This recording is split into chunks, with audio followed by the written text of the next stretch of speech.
Hi, everyone. Thank you so much for joining us. This is a webinar with Karen Waples and Ben Singh presenting Sprint to the Finish review strategies for the AP U.S. government exam. We are so thankful that you are joining us. I think the response to this webinar shows that a lot of you are still looking for review strategies, and I think hopeful to learn something here. So we will get straight to the point. Before we turn it over to Karen and Ben, though, we want to give you kind of an overview of how to use our GoToWebinar interface. So Tiffany Tang is going to give us some pointers on how to ask questions, where to ask your questions, how to raise your hand, things like that. Hi everyone. So if you look to the GoToWebinar control panel, which is a secondary pop-up on your computer screen, there's a few options that you can contact us during the webinar. One of them is by raising your hand. So you'll see a little icon. Right now all attendees are on mute, but if you raise your hand we can unmute you, or you can please feel free to use the chat so we can answer at a different time or a time that's appropriate for Karen and Ben to take a little break and answer your questions. The other two methods that you can use is there's a questions drop down.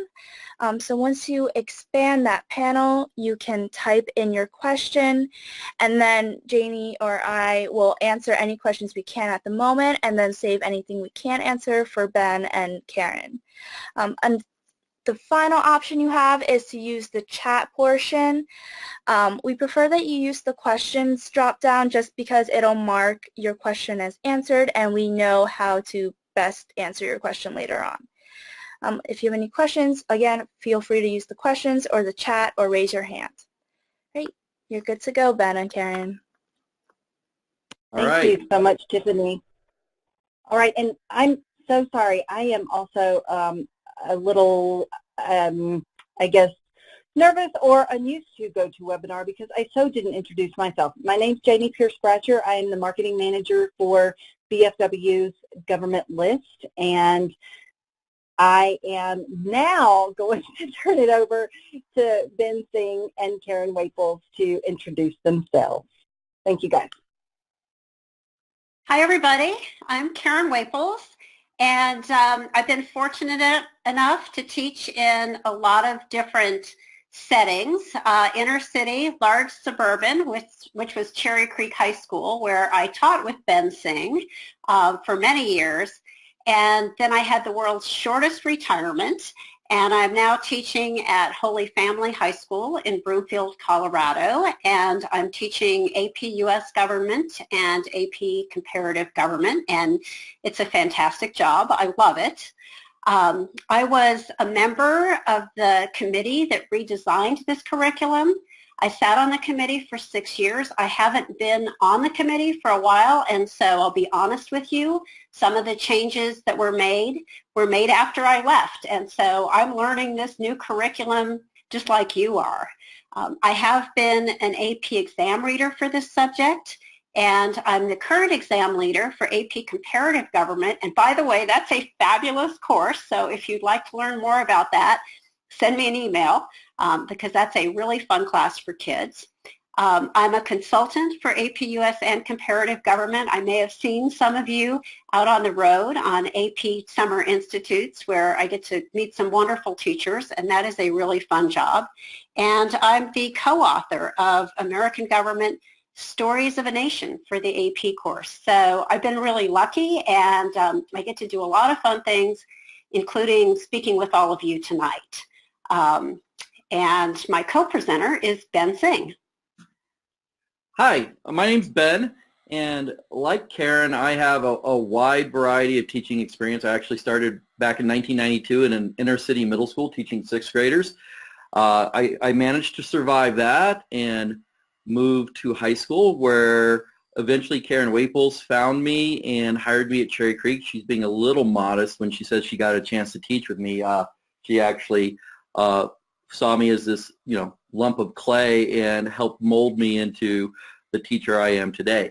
Currently, I am teaching AP U.S. Gov and AP Comparative Politics at Cherry Creek High School. For the last couple of years, I've been a question leader at the AP U.S. Gov reading, and I'm the former high school co-chair for the AP U.S. Government Test Development Committee. Now, in all candor, for the legacy exam, not for the current exam, so I don't have any particular insight into what our kids are going to be taking on May 6th. Again, but that's some of my experience. So let's go ahead and dive in and get to some of our strategies and our tips for reviewing now that we're less than 2 weeks away from the AP U.S. Gov exam. For the purposes of this webinar, the sample questions that you're going to see are taken from American Government Stories of a Nation for the AP course, which BFW has put together over the last couple of years. And as Karen said, she is one of the co-authors. I think it's amazing that we have an AP book where a high school teacher actually helped co-author the text. If you have any questions about the text, please hold them and we can answer them at the end of the webinar. Janie or Tiffany can answer those questions. Karen can answer those questions at the end of this webinar, because we want to make it mostly about how to get your kids ready for the test on May 6th. So, how to organize your review. First of all, you can review the units in any order you would like. For example, this year, my own review, I went in the same order that they are in the curriculum framework. So I started with Foundations of American Democracy first, and we're wrapping up tomorrow with Unit 5, Political Participation. Karen is set it up a little bit different. She's saved the institutions for the final sessions of her review, because the largest percentage of questions on the multiple choice section come from Unit 2, Interaction Among the Branches. And so there's no right or wrong way to set this up. It's what works best for you and what works best for your kids. You might consider skipping the most recently taught unit if you're currently teaching AP U.S. Government. That should be nice and fresh in the memory of your students, and you can save some time in your review if you do that. Now, if you're like me and you teach it in a semester class, in the first semester, you don't have that luxury.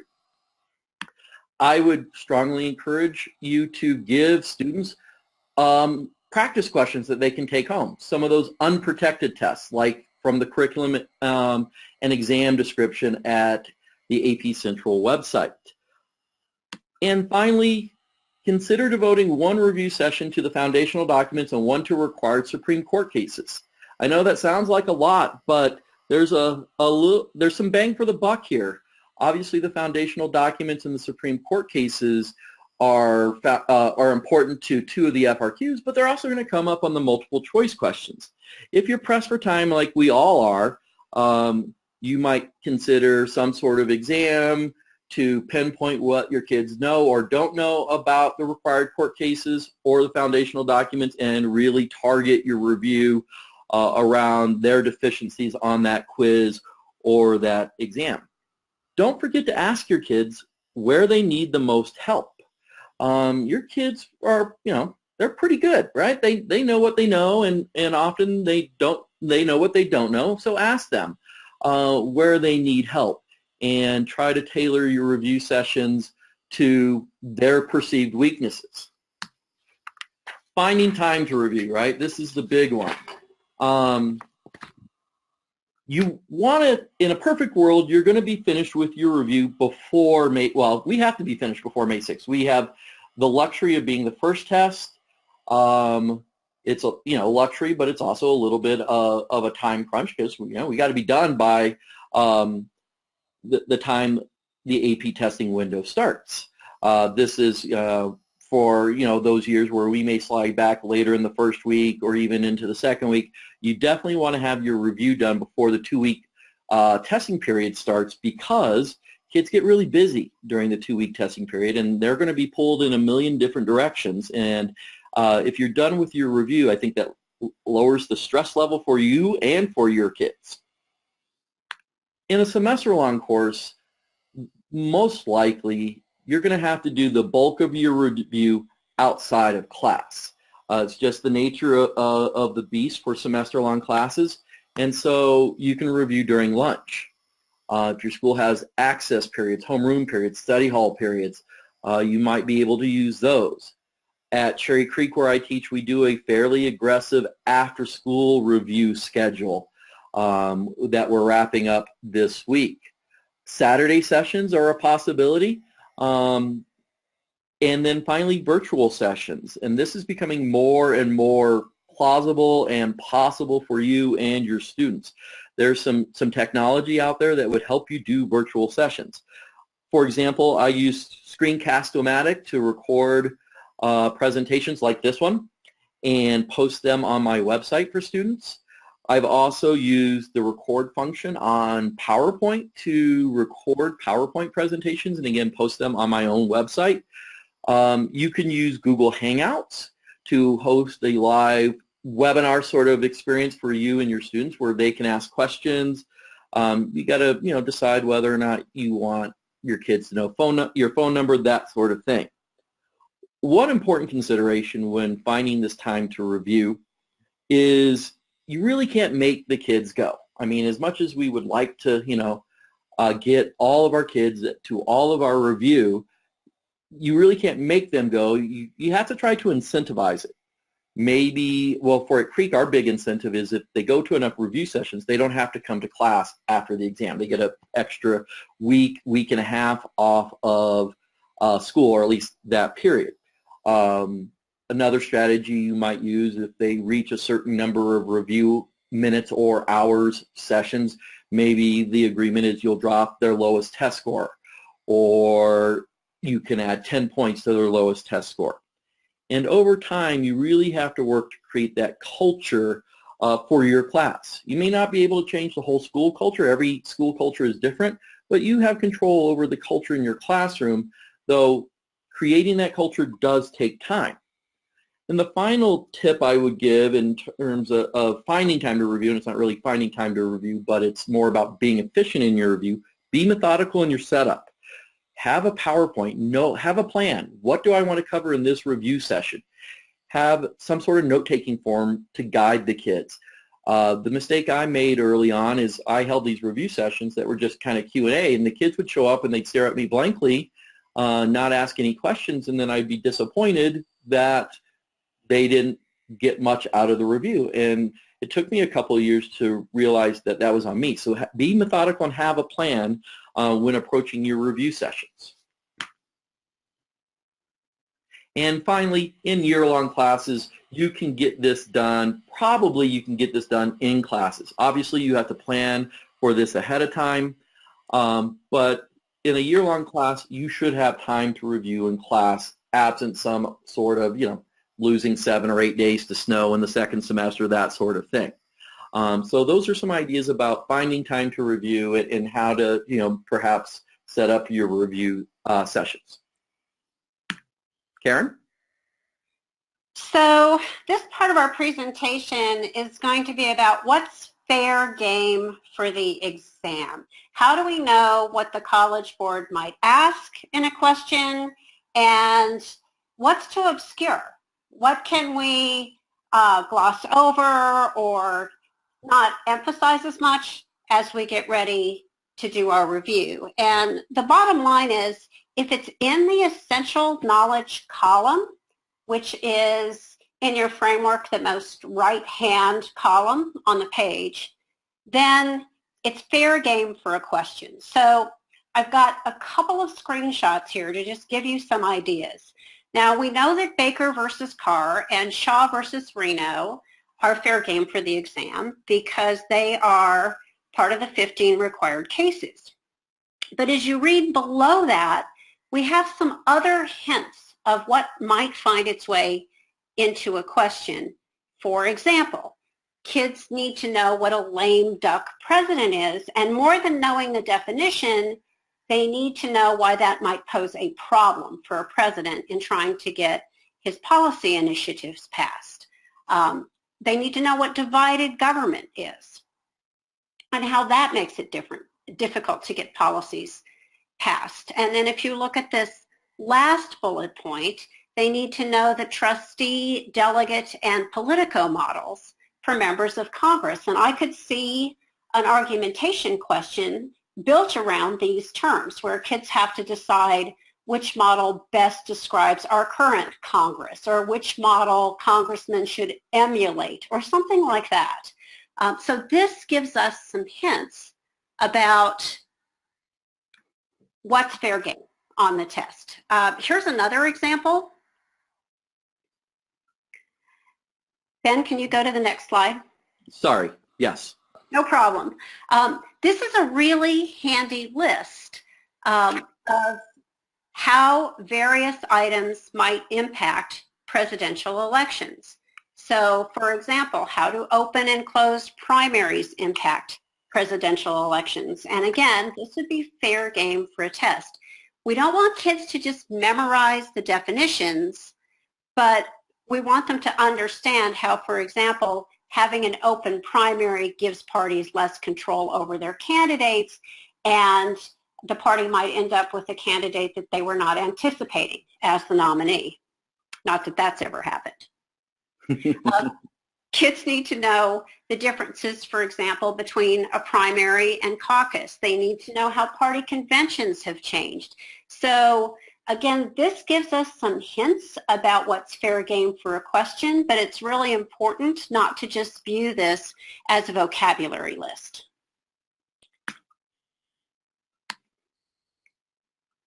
And we're going to take a look at one more here. Karen, that's actually the only two. Oh, okay. Sorry. JK, just kidding. So this essential knowledge column, I think, is incredibly helpful in building your review. And you can think of what would work the best with your own kids. Maybe you want to assign different kids to different EKs, and then they can quiz each other. Maybe they'll create a Quizlet. It's kind of funny. I had a kid just create a Quizlet for a vocabulary quiz and comparative, and she shared it with the whole class, and some of the definitions were wrong. So kind of have to watch for that. But doing these kinds of things really gives kids some control over their own review. You can have them create flashcards.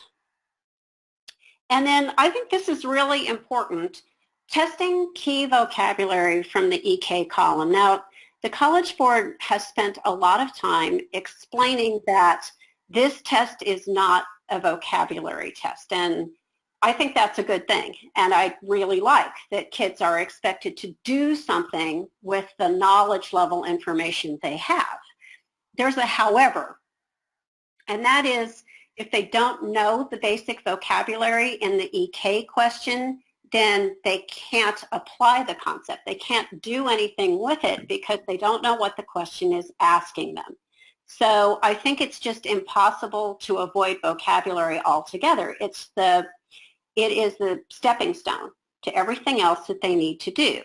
And so what I did for everyone who's attending this webinar is I gave you the full vocabulary list that I gave to my students, and it is organized by unit. And then I created vocabulary tests for each unit, and I provided those for you along with keys. And again, this is not about memorizing a bunch of words, but unless they have this as the building block, they really can't answer the question. What I've done with the vocabulary is as I have reviewed each unit, the kids have taken the vocabulary test with the unit. So it's not too late. Even if you wanted to just use a couple of these, or you wanted to use the one from Unit 2, since that's the biggest unit, that would be a good way of checking to make sure that kids know the terms that they need to know. And because I'm mean, I make my students get an A on this test, and I put it as a 0 in the grade book until they come back and redo it, because this is key. We're 2 weeks before the exam, and they really need to know this stuff. So I am holding their feet to the fire right now, which doesn't make me the most popular person in the room, but I'm hoping they'll thank me once they take the AP exam. Ben? Thanks, Karen. So some strategies for multiple choice questions and a little caveat regarding this. Karen and I are not really going to deal with the old style multiple choice questions. We're used to those as teachers, and our students are. We've seen those, and we've developed strategies that we've taught our students over the last however long you've been teaching to attack, the sort of the traditional multiple choice types of questions that the AP U.S. Gov exam used to use and will continue to use on the new exam. However, on the new exam, there's a couple of new types of multiple choice questions that I thought we would throw a couple of ideas out there for your thought. And the first type of question are these set questions where the kids get some sort of text, perhaps an excerpt from a Federalist paper or from a party platform, or they get an infographic, a chart, table, graph, map, political cartoon. Obviously, the first thing you need to make sure you stress with your kids is read the source carefully. Read the text. Read the infographic, the visual data, the political cartoon very carefully. Have them pay attention to labels, axes, source notes, captions, dialogue bubbles if it's a political cartoon. The first question in the set, which will be anywhere from 2 to 4 questions, is going to be a comprehension question. And maybe I shouldn't have used the word simple comprehension, because for some of our kids and for some of these won't be so simple. Reading the Federalist Papers is not simple. But the first question is going to be a comprehension question. And so, right, you should really kind of stress to your students, hey, here's a point that you can get simply by reading the material carefully and thinking it over.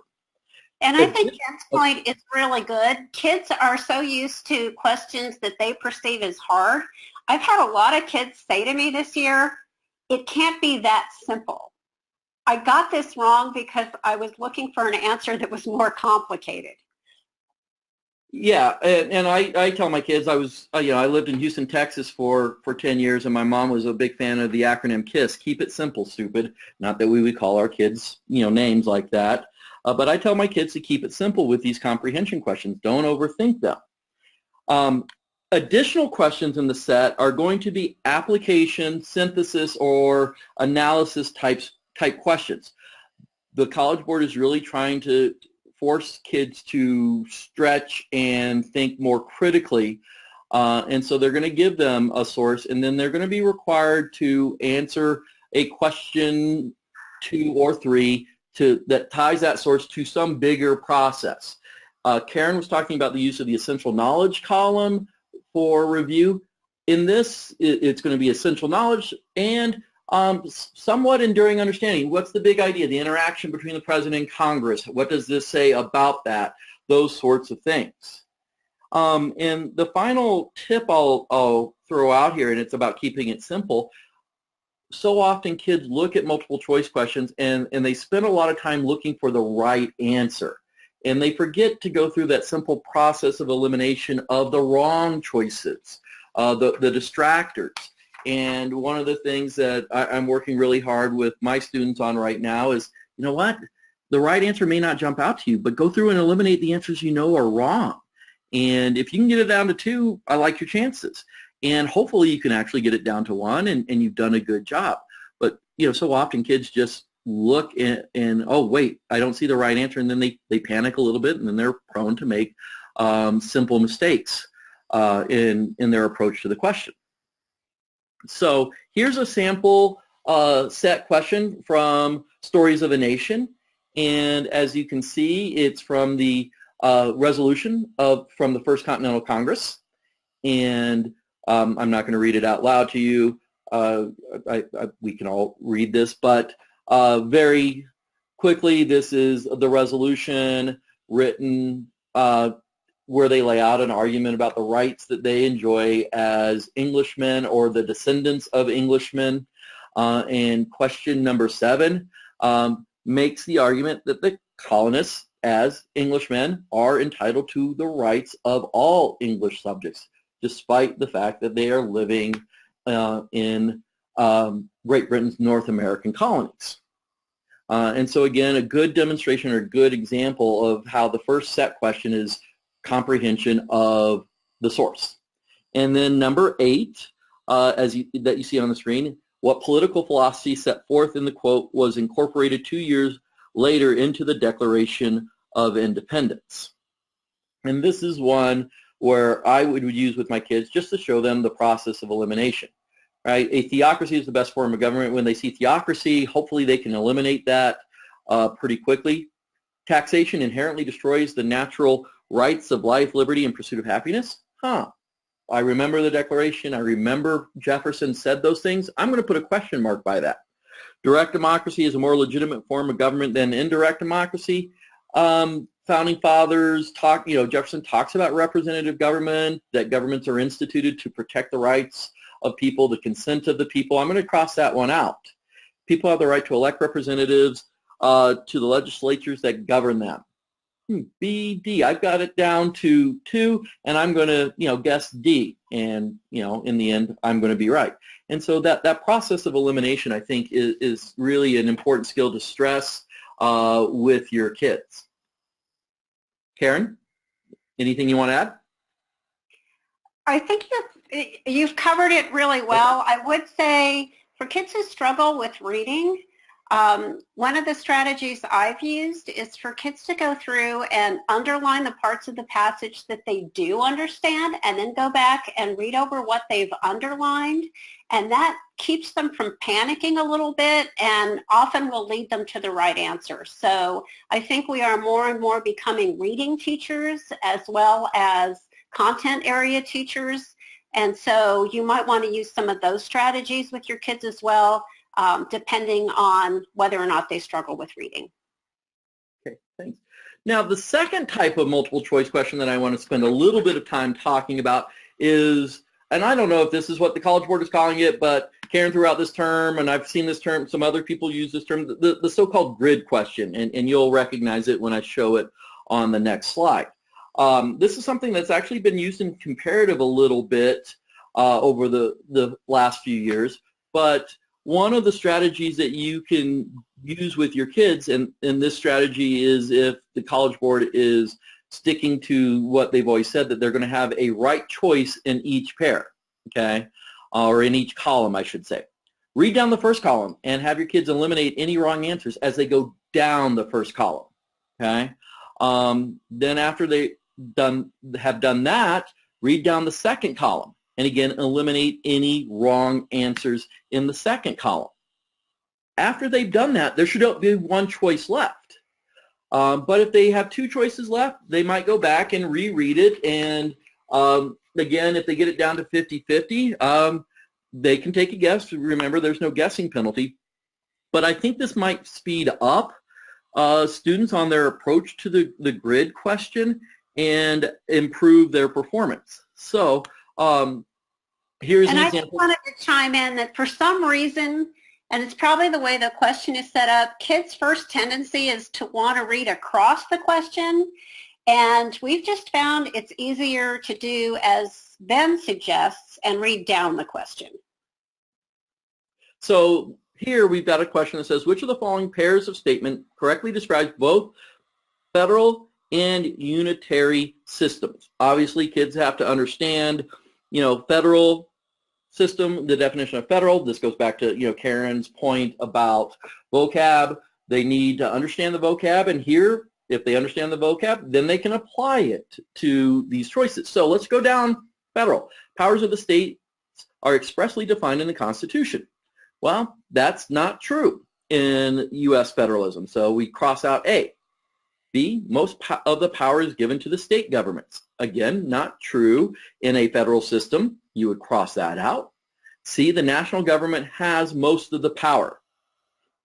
Now, I could see where a kid would be lured in by that answer, so I would, teach my kids to put a question mark by that.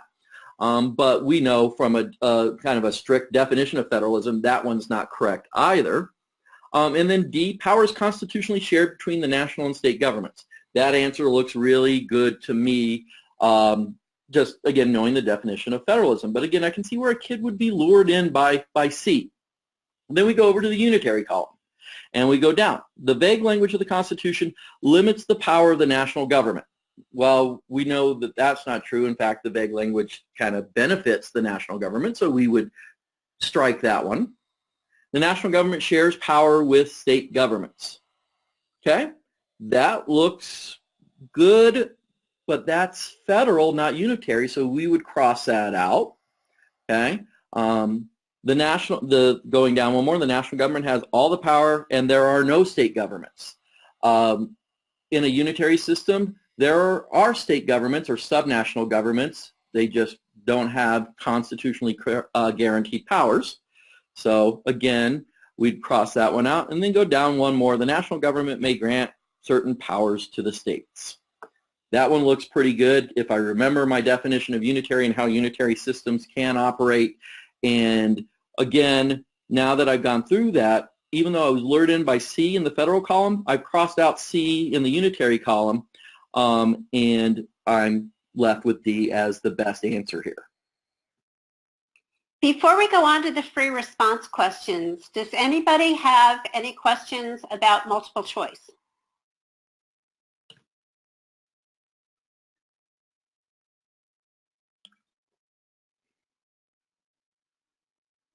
All right. Not seeing any. I'm hearing crickets in the background. I know. Okay. We don't see any questions on multiple choice. All right. Then we'll. Wait, sorry. Oh. There is a question. Okay. Nope. Just was responding to something earlier. Okay. So moving along to the FRQ. Yeah. All right. So free response questions. And the first free response question, the scenario question, I will turn over to Karen. So this should be a really fun question for kids because, as you know, question 1 is always going to be some scenario, maybe from current events, and then kids will be asked to apply content to it. It's not that different than what we had in the past. I think these will be kind of fun for kids because you never know what you're going to get. And here's the thing to remember. All 4 free response questions are weighted equally. So even though this one looks like an easy 3-point question, in reality, this one matters as much as the argumentation question. So while I think we're all really worried about the Supreme Court questions and the argumentation question, it's worth spending some time on this because this is a way to pick up some points if kids can apply their knowledge. So the first tip is to slow down and not panic and read the scenario very carefully, and then also read the prompts very carefully so that the student makes sure they understand what's being asked of them. I always say AP stands for answer the prompt, so figure out what you're being asked. And I'll show you an example of one of these from the textbook. This is a little excerpt about research on get out the vote efforts. And it basically shows that if you really make an effort and knock on a lot of doors, voter turnout goes up. So part A is likely to just be a reading comprehension question. Describe the results of the survey, or explain the complaint that's described in the scenario, just to make sure the kids read carefully. And then the next 2 are going to be application. How could a political parties use the information to help their candidates win? And then part C might go beyond the scenario. In this case, how could they use technology? So first, how could they use the survey? And then how could they use technology? So I think for this question, it's just a matter of training kids, since this is the first one they're going to see, to calm down, relax, read the scenario carefully, understand that the questions become more difficult as we go through it, and just pay careful attention to what's being asked and think about how you can apply your knowledge to this question. This is a good place, especially in B and C, for kids to take a few notes before they write their answer. It doesn't take more than a minute or two, and sometimes that keeps them from jumping to their initial response and thinking the question through. But I would say of the questions on the AP exam, this one and the next one that Ben are going to discuss, these are very doable and very approachable for kids. But we can't forget they're out there, and they are weighed equally. So I think it's a good time to remind kids about this question. Ben, anything else on this one, or do you want to go on to quantitative analysis? Well, I'll just reemphasize what you just said. Yesterday I did a review session where I coached my kids on the free response, and I really coached my kids on this first one, that earn the 3 points here, because if you make a simple mistake here, it's harder to make up for that lost point in the Supreme Court comparison question or in the argumentative essay. And so earn the simple points when you can, because again, each FRQ is worth 12.5% of a student's overall score. So question 2, the quantitative analysis. Again, this goes with political practice too, reading charts, graphs, data, all those sorts of things. That, you know, the College Board is really pushing the skills. That's why we're going to have much more quantitative and qualitative sources to look at for our students, and the argumentative essay was added. Nothing really magic here, right? Tell the kids to actually read the title of the graphic. I'm always surprised by the number of kids who don't read the title of a chart, table, graph, or map. Read the axes. What does each axis show about the data? If it's a table, a chart, a graph. If it's a map, you know, read the key. That sort of thing. You know, if you've looked at the curriculum and exam description, the quantitative analysis in there is reading a map. Look at the compass roads. Some kids don't look at the compass roads, and so last night as I was going over that, they didn't know what the southeastern portion of the United States was. That's a whole different issue, though. Pay attention to talk to the geography teachers. Yeah. Pay attention to keynotes, those sorts of things, and look for trends and patterns in the data even before you start diving into the question. Mark up the chart, the graph, the table before you start writing your answer. Take some quick annotations. That being said, a couple of tips. A trend means some change over time. Too often kids, when they're asked to identify a trend, will say, you know, 68% of voters wanted this. Well, was that 68% of voters in 2010, or was that 68% of voters in 2014? How did that change between 2010 and 2014? Often the question is going to ask them to identify a trend and not a specific point in time. And so I always emphasize to students that trend equals some change over time. I also emphasize to students to use data from the source whenever possible. Even if it doesn't ask you to put specific numbers in there, it's always helpful to do so, and I also caution them to be as precise as possible in doing so. Okay, so here again, here's a sample from Stories of a Nation, and this is a graph that probably all of us have seen in some form or another. Presidential approval rating over time, going all the way back to President Truman. And you can see, so if I was a kid, or if I was, you know, working with a kid on this, first thing I would do is I would kind of sit down and I would just look at our axis. Okay, we see percentage of approval, okay, and at the bottom we see presidents. I don't know what the dashed lines mean right off the top of the bat, but I'm looking, you know what, the dashed lines are when a term ends. Okay, I can make that sort of guess here. Because there's between the dash line on Nixon and between Nixon and Ford is really short, and so that's when the term ends. Just kind of looking at that, and what do I notice? I notice that usually presidents start out pretty well. I'm looking at Truman. Truman looks really good. George W. Bush started out on the low side, but there's a major jump in his approval rating early on. But almost across the board, as I'm looking at this, presidents end lower than they started. Okay. Now, I know the graph is a little hard to read in this presentation. It looks like Clinton might be a little bit higher at the end, and maybe Ford, but poor Ford, it looks about the same. Poor Ford had nowhere to go but up after, the circumstances behind him coming to office. So then I would tell my kids to dive into the questions. Describe one trend shown in the graph. And like I said, trend is over time. I would actually coach my kids here to pick a president to illustrate the trend shown in the graph. Then B, ask them to take that trend and do some work with it. It may be apply it to some sort of political process like B here does.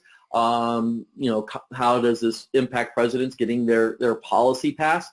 It could be about a similarity in the data over time or a difference, again, referencing the sample from the curriculum and exam description. And then C is going to go outside the graph. It's going to link the idea in the information graphic to some sort of larger idea. And again, I'll reference that enduring understanding column as the source of those larger ideas. Now, the essential knowledge column will help the kids answer that enduring understanding, but they're looking for what's the big idea. So what's the big idea here? And the big idea is what are the things that help determine whether or not a president is successful. Public approval is one of them. What else helps a president be successful or lack thereof? All right. And moving on to the Supreme Court comparison. Hey, Ben, hang on. Can you back up to the previous slide? Of course.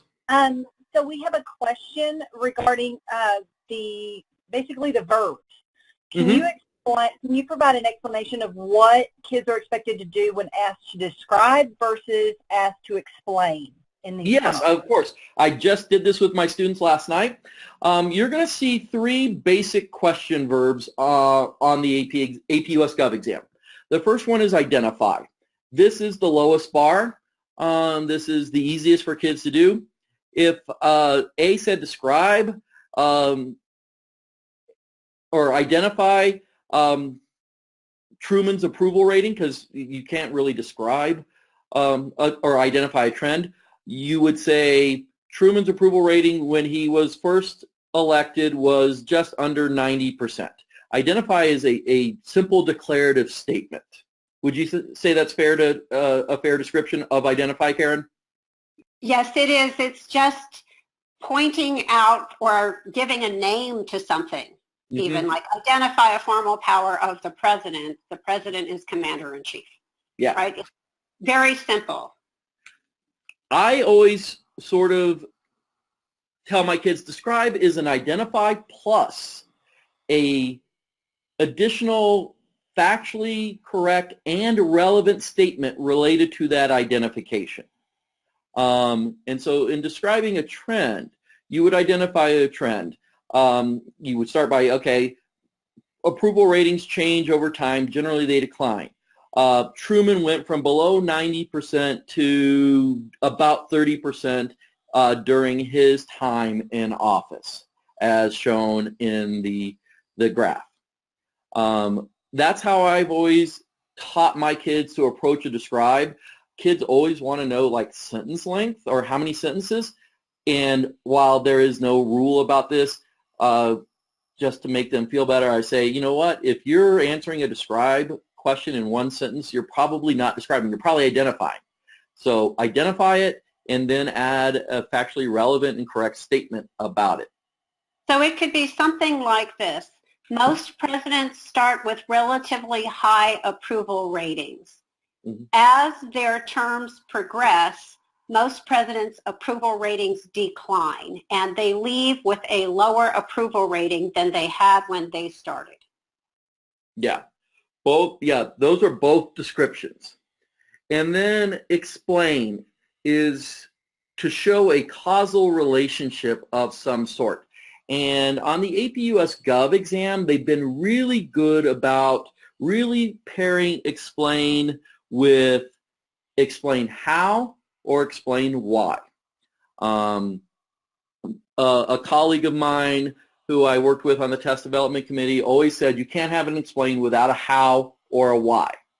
And with my students, I always tell them explain how is about exploring some causal process of, how something gets done, the process of impeaching the president, that sort of thing. It's about a process.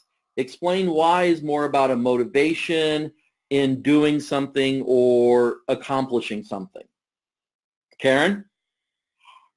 The trick for me with kids, whenever I see the word explain, I tell them the word because should be somewhere in their answer. Sometimes that makes their answers kind of clunky, but it forces them to make a link between two different things, right? Presidential approval ratings decline over time because they make promises they are unable to keep. That explains why approval ratings decline over time. Or a president's approval rating may decline over time because the economy goes into a recession and voters take it out on the president. So I train my kids when they see the word explain to put the word because in their answer, and that forces them mentally to make the link. That's it's not really always good tip. elegant, but it works really well. Well, it forces the causal relationship. Yes. And one of the activities I do with my kids early on, and you could probably do this right now to really kind of show the difference, is I have them identify their favorite game, and then I have them describe their favorite game, and then I have them explain why it's their favorite game. It's a nice, simple kind of thought exercise to show the difference between identify, describe, and explain for students. And I've had pretty good success with that little exercise. And I do that with my freshmen, and I do that with my juniors and seniors in AP. And like I said, I've had pretty good success with that. All right. Any other questions, Janie? Not at this time. I do have a note from Tiffany, who is keeping us on track, that says we need to move along. Okay. All right. Karen? I'm sorry. I derailed that there, but those were great explanations. Thank you. No problem. Karen? All right, moving along. We have the Supreme Court comparison question. And so I think these are very, very manageable because the College Board has now given us a list of 15 cases. I remember back in the battle days when we were all guessing and people had these insanely long lists of court cases. So we're down to 15. Kids need to know the facts, the issue, the holding or decision, in other words, who won, and the rationale, which often has an E on the end of it, the reasoning for each case. And so what I did with my kids was I gave them a Supreme Court briefing paper for each of, they've got 15 of them that is just facts, issue, holding decision, and rationale. And so hopefully they've all saved those in a place where they can access them, fingers crossed. This is really important. The first question asks kids about the constitutional clause or clauses at issue. If they know the clause involved, they can answer Part A even if they don't understand the described non-required case very well. So if they know, for example, that Wisconsin versus Yoder is a free exercise clause case, then free exercise is the answer to A, regardless of the rest of the scenario. And I think my most important point on this one, and I've seen some stuff online about this, is I know that there are some teachers out there who are trying to play guessing games like, if this is the required case, these are all of the non-required cases that are involved. I would discourage you from doing that and trying to outguess the exam. It defeats the purpose of this question, which is if kids understand a required case well, they should be able to apply it to whatever they get. And I just think we could spend a lot of time going down this rabbit hole, and we don't need to. By understanding the required case, kids will be given enough to understand the non-required case. And here's an example from the textbook. The scenario is about the Westboro Baptist Church case. I teach in Catholic school, and so the signs like priest rape boys, this is very, very disturbing to my students. I think sort of, if you will, the interesting thing about Westboro Baptist is they've managed to anger people on all sides of the political spectrum, so that's quite a feat. So I gave them this scenario, and then they compare what they learn in the scenario about Westboro Baptist, which is Snyder versus Phelps, and Schenck versus United States. You see, A is that simple, identify the provision of the Constitution that is common. And then B will either be why the cases have similar holdings or why the cases have different holdings. In this case, in Snyder versus Phelps, the Supreme Court upheld the free speech rights of the Westboro Baptist Church, whereas in Schenck, they restricted the free speech rights of Mr. Schenck. And so we can, if kids understand right, that Schenck was during wartime and Westboro Baptist Church is political speech given during peacetime, they can explain why they led to different holdings. And then Part C, sort of like in the scenario question and in the quantitative analysis question, takes you outside of the question and asks kids to apply additional knowledge. In this case, an action a city or state government could take if they disagreed with Snyder versus Phelps. So maybe they could create larger setbacks from churches or larger setbacks for protesting in front of military installations, or whatever kids can think of that go outside of this question and ask them to apply additional knowledge. Here again, making a list is a really good idea so that kids don't just jump to their first inclination, so that they think Part C through very carefully. Anything on this one, Ben? No, that's very thorough and straightforward. Kind of basically the same rundown I gave my kids last night. All right, and so we'll move on to the argumentative essay, which I think is the one that's causing the most consternation among teachers and kids. Now, like Karen said right at the beginning, one of the great things or beneficial things is this argumentative essay, even though it's a 6-point rubric, in the end is still only 12.5% of their grade. So it's the same as the 3-point scenario question, the 4-point quantitative analysis question, the 4-point Supreme Court comparison question. So again, I might emphasize that to your kids, and that might bring down their anxiety level about the argumentative essay a bit. And if they're not as anxious, we know that anxiety tends to impede performance. Everything hinges on the thesis statement. The rubric is written in such a way that if students don't have a thesis statement, the best that they can do is 1 out of 6 on the rubric. And so you really got to emphasize in review thesis statements. Review all the tips, tricks, hints that you've given them along the way about writing good thesis statements. You might even, if you're not comfortable with thesis statements, you might have the AP Lang teacher give a quick 10-minute mini lesson on how to write a thesis statement for an argumentative essay because AP Lang has a similar question. And so really hammer home that thesis statement.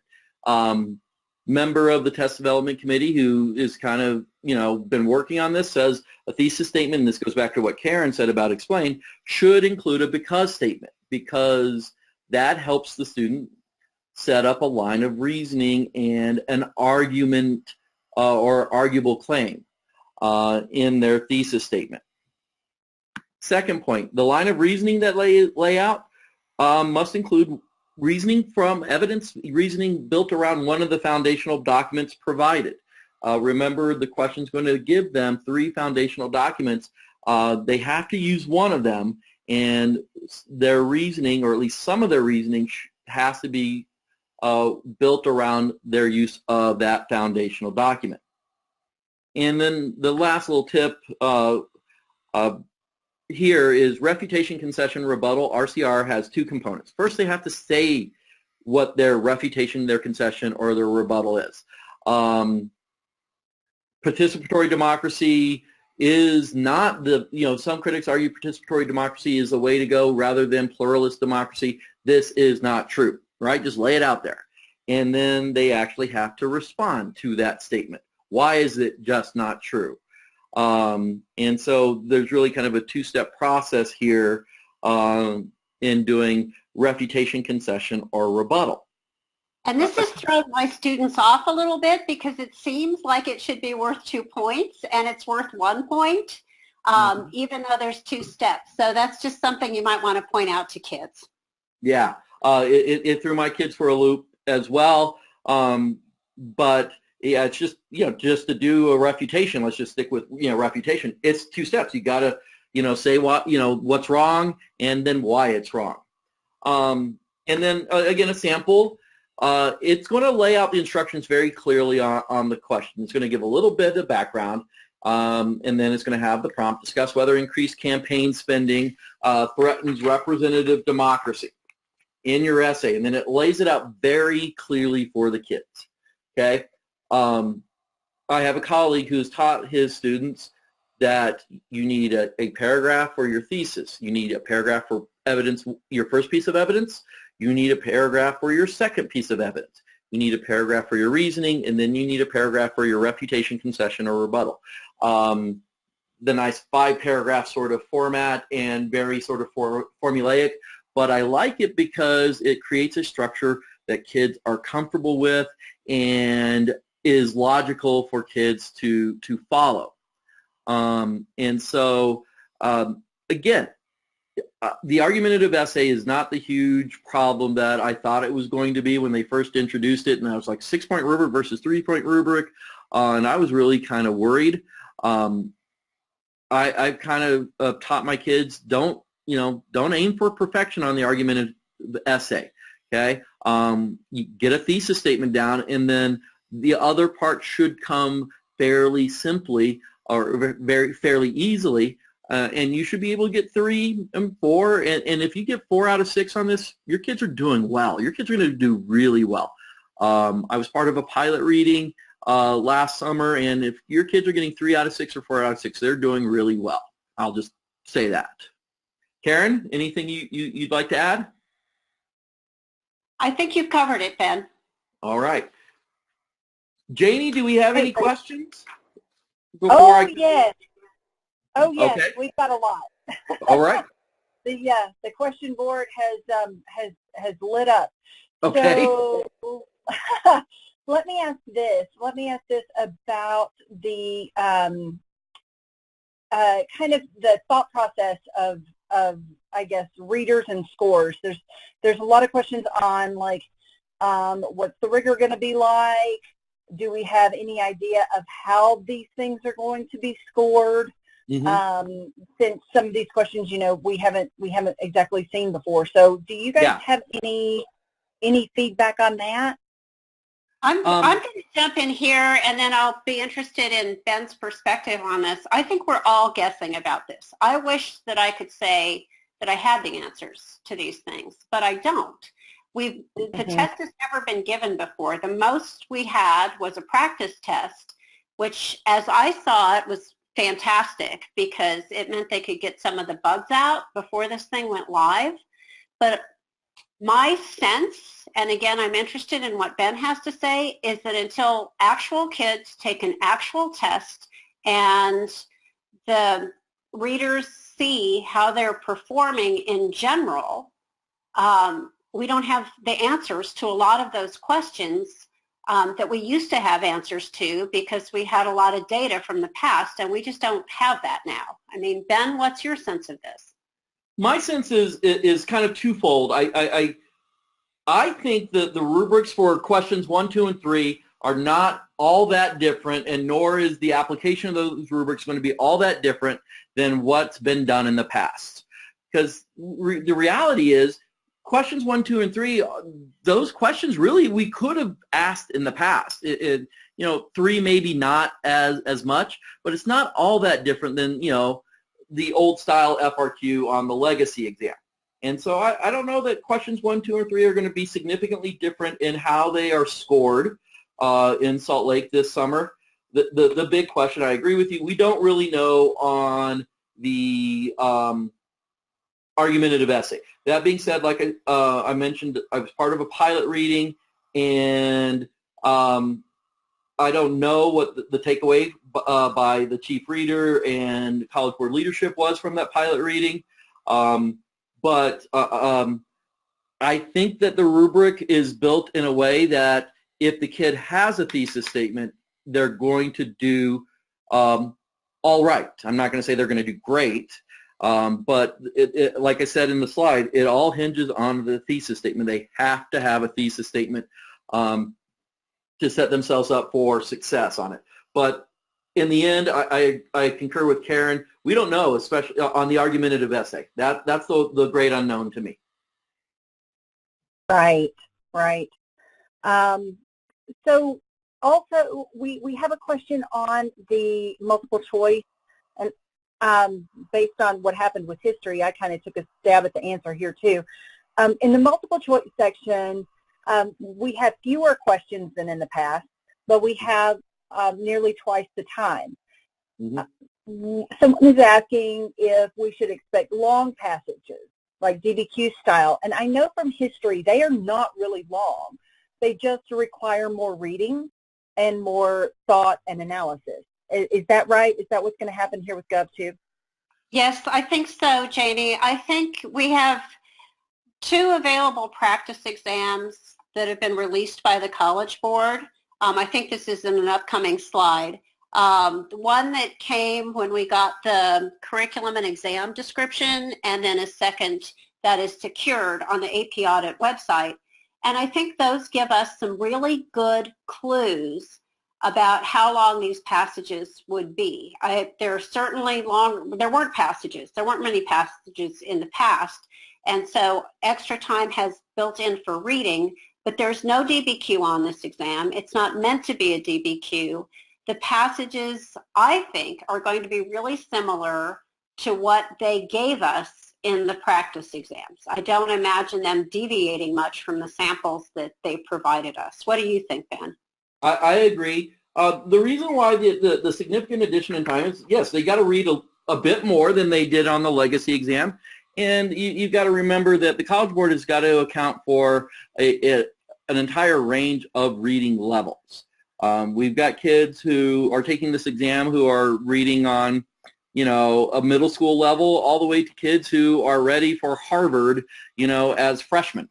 And so I think the College Board has erred on the side of caution in the time allotted, because one of the very regular complaints, if you've ever been to the reading and the meet the committee night, was why, you know, our kids don't get very much time on the multiple choice.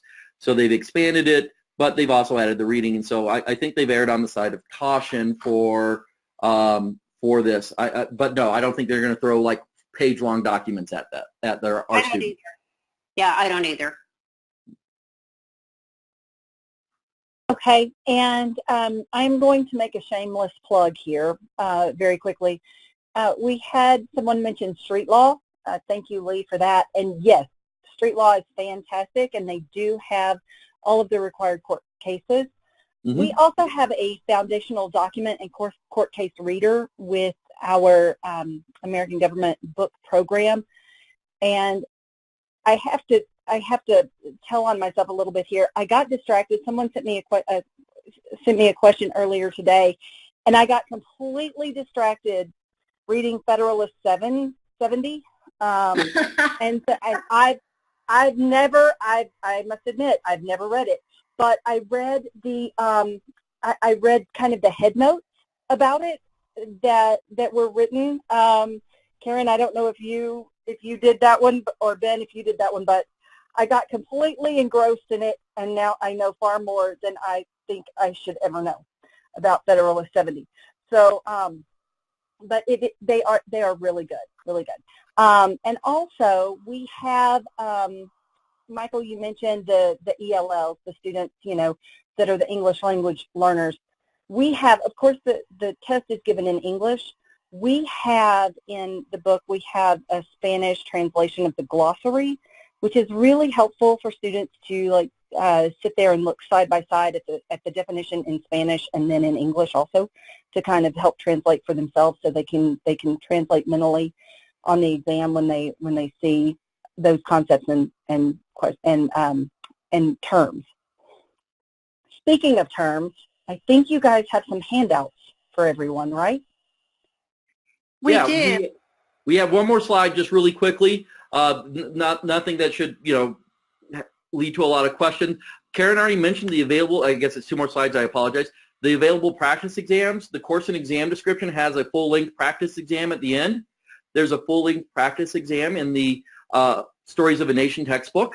And then the AP U.S. Government and Politics practice exam notes is on the AP audit page, and notice in the big, all caps, not for public dissemination. That's the one that's secure, that you probably, or I shouldn't say even probably, that you should not send home with kids, or you've got to keep a tight hold on that one. And then there's a couple of other resources for review that we wanted to throw out there. A couple of our friends from Stevenson High School do Cram for the Exam, and that's coming up on Saturday, May 4th from 9 to 10 a.m. Eastern, and that's through C-SPAN. And the Bill of Rights Institute is offering a series of webinars that started this week on AP U.S. Gov, and again, the website's right there. And they've broken it down. They've got a webinar for kind of, major ideas in the course. And then in addition, you have the handouts that come with this webinar, and that is a list of all of the vocabulary terms. I went through the essential knowledge column and pulled out everything that I thought kids needed to know from each unit and made a list of vocabulary terms, which I then gave to students. And then you have the unit vocabulary tests and the keys for each of those tests for all of the units, 1 through 5. So this is probably a sign that I have too much time on my hands, but I am happy to share those with you. All right. Wonderful. Thank you. I think we went a little bit over. If anyone has additional questions, we will we'll take those now, but otherwise we are going to, I'm trying to buy some time here and close it out. Okay. I think we're through with the questions. If anyone would like a certificate saying that you sat through this, please let us know. We will be happy to provide that for you.